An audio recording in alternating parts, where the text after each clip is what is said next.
You may be one of those people who heard a lot about strategy, and you may be wondering, what does that mean in terms of a deliverable you give to a client? This is the episode you're going to want to watch.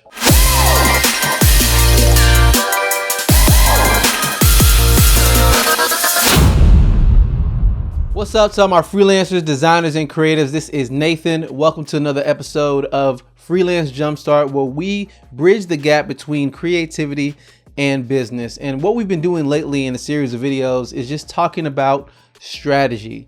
Now, when I say strategy, I pretty much outlined this in some other videos. I'll put them in the description below. When I'm talking about strategy, I'm specifically referring to the first part of what I like to call the new creative process. There tends to be strategy, and then from there you lay out what you're planning to do. The next step tends to be you're creating or you're developing something. Then you're executing on what that strategy is, and you're putting into the market some type of production from what you created. And then lastly, you are analyzing and optimizing and making that process better, which informs your strategy, and then you have a full circle. So that's the full creative process. Now, moving on from there, we can delve a little deeper into what strategy is.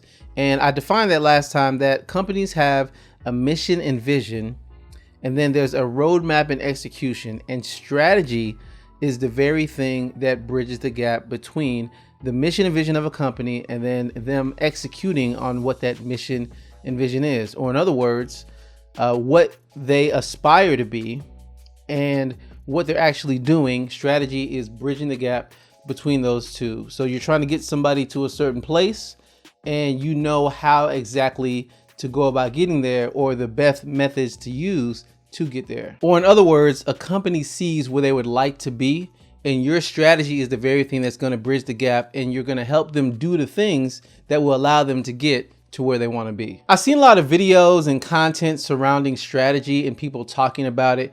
And yes, you can offer strategy to your client to, in a sense, become more valuable than all the other designers and creators that are out there. So you can offer something and even get paid for your thoughts and your opinions and really your expertise in a certain area. So that's offering strategy. But I've rarely seen people talk about what is the client going to walk away with. So in other words, if you have this 2-day think tank or something, after all that is said and done, what are you putting in the client's hand for them to use to be informed for their strategy?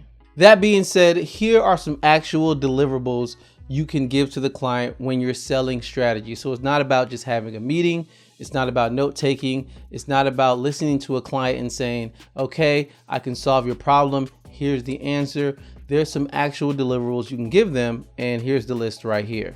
There's a roadmap, brand attributes, brand voice, the company's actual goals, and customer profiles, sometimes called user profiles. Now, these are a list of all the things in which you can put in the client's hands, so they not only remember a lot of the strategic choices they made in time with you, but it's something that they have that can inform their marketing and their brand really for years to come. So a roadmap. We mentioned earlier that the mission and vision of a company, then there is the strategy, the roadmap, and the execution. So in other words, once you set who the company is and who the brand is and how they should move and who they're trying to target and different things of that nature, the company is going to need perhaps next steps. What are some things that we're going to do that will help us better execute on getting closer to what our overall mission and vision is? So a roadmap may look something like, okay, you all need to build a new website and you need to get this much in sales.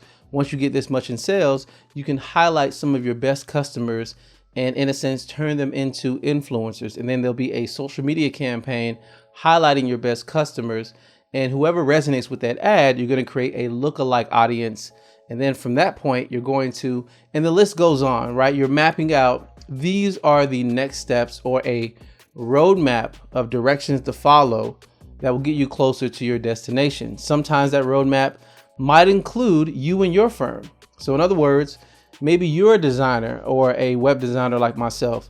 So if you offer strategy, the next step may be getting a website done. That being said, you've already established that trust. And if you want to offer that service, you can say, here's the strategy. You don't have to use me for all these other things, but I can help you with web design. I can help you with video. I can help you with creating brand lifestyle photos. Whatever service you offer, you could be a part of that roadmap if you so choose to be. The next deliverable would be brand attributes. Now, this is a lot, but really just to narrow everything down, I'm going to say, what are 3 words that describe a brand? So in other words, could you capture the essence of a brand in 3 words?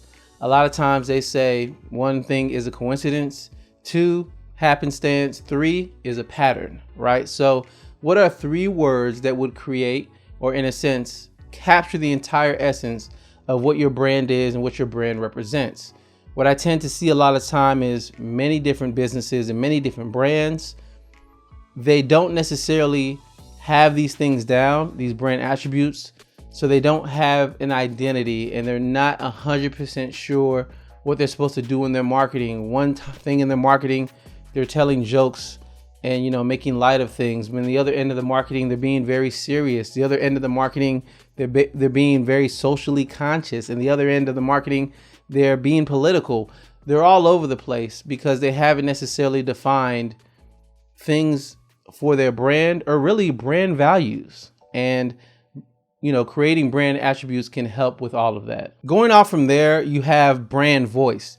So once you get the brand attributes down and you really define what your company is, you can then start to develop a brand voice. So in other words, the tone, the emotion, the impact, how your brand tends to reach and speak to people every time that you send any bit of marketing that's out there. That would be your brand voice. A good example would be Wendy's. Now, Wendy's is a restaurant and they serve food, but their brand voice on social media is very comical. It connects with a lot of the younger generation, even to the point where Wendy's had a marketing campaign in which they created a mixtape that was a diss to all their competitors. And I believe it's still on Spotify to this day. It was about, who got beef, and they were just making fun and making light of certain things. There are other professional corporations that can't really do that. Like, for example, a hospital. You don't want to hear a hospital releasing a mixtape dissing another hospital because they have a higher mortality rate. See, there's certain areas you just can't go into, but Wendy's, in how they've defined their brand voice, is, hey, we serve food, but we just serve good food. Don't take us too seriously on any of these other issues, but come to us when you're hungry. That's kind of the mood that they're setting. Whole Foods is another one. They have a brand voice in a sense of sustainability, in a sense of better quality, in a sense that we care about your personal health. It would be a little strange and a little weird if Whole Foods really started leading a campaign and having an eating competition, right? Who can eat the most whole food products? And then people just stuffing their, you say, what is going on with this exactly? So that summarizes brand voice, but that leads us to, what are the actual company goals? Most companies, they have a lot of goals and a lot of things they want to accomplish. To be honest, they probably want to make as many sales as they can get and reach everybody out there. The problem is you can't really reach everybody. So you have to start getting more targeted and more focused. And truth be told, companies need help with prioritizing what they should do first. A lot of things that are brought up, companies know they need to do them. They're just not sure on the money, the time, and the resources of what they can accomplish this fiscal year, right? Because a lot of companies have multi-year visions. They're really just trying to figure out, what are we going to do this year? How are we going to maximize profits this year? What should we do first in patterning out the next 3 years, right? And you can help them focus on, this is a short-term goal. This is a long-term goal. This is easy. This is difficult. There's a methodical way to do this. And you can offer that as a deliverable to someone and say, here are all your goals. Now let me inform you on what you should do first. And the last deliverable I'll talk about is customer profiles, which is also sometimes called user profiles. Now, this is what I would say is probably one of the most important things out of all the things that I've listed.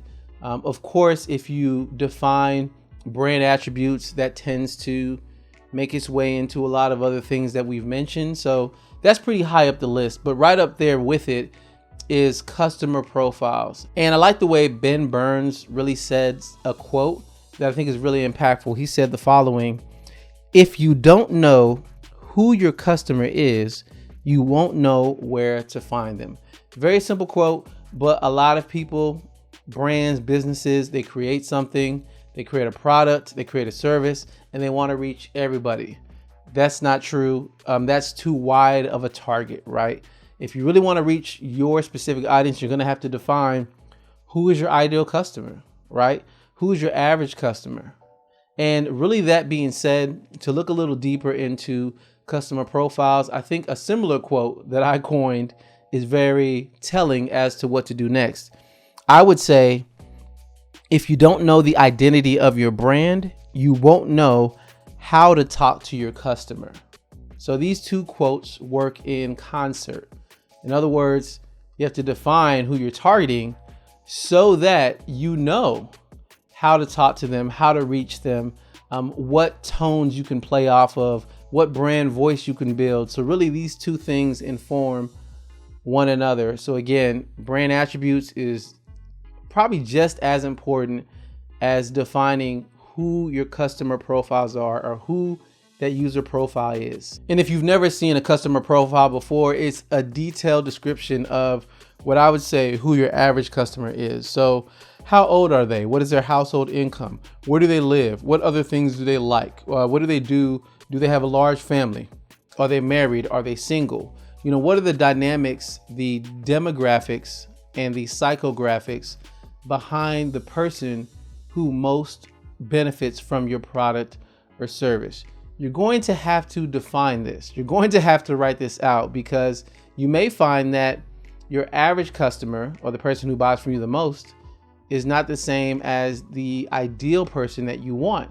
But you'll never know that if it's not defined, and you'll just have a range of a lot of different people, and you won't know where to best spend your marketing dollars, right? If you know what your average customer look like, then you can say, I only want to target people between the ages of 25 and 40 who have 2 kids, who live in this area, so on and so forth. So again, we said a lot today, but when it comes to selling strategy, what actual deliverables can you give to your clients when the strategy session is all over and the strategy session is all said and done?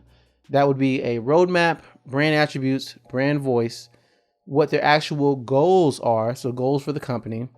And then lastly, customer profiles. Those are some deliverables in which you can hand to the client and they would be appreciative of and they can move forward with. Thank you for taking the time to check out this episode. I greatly appreciate it. If you like anything I had to say, give this video a thumbs up. If you're listening on the podcast, leave a review. I definitely learn and grow from those reviews, and it helps really more people get this information. So if nothing else, try sharing this with somebody. Copy this, give me a retweet, post it somewhere, send it to your friend's DM, whatever it might be. Whoever you feel can benefit from this, feel free to share it with them. And a lot of the things that I talked about, there's a methodical way I learned how to do all of these through a system called CORE. Now, CORE is a system really just to do brand strategy, and I found out that the process works very well no matter what you're dealing with. And if you really want to learn how to use CORE, of course, I'll be making some videos about that. But if you really want to learn in a compact way that has all the detail behind it, you can learn the same way I learned. So I'll put a video in the description. You can click on that. It'll take you to an area where it tells you about CORE. You can learn and grow and learn for yourself. Well, until the next one, I'll catch you later. See ya.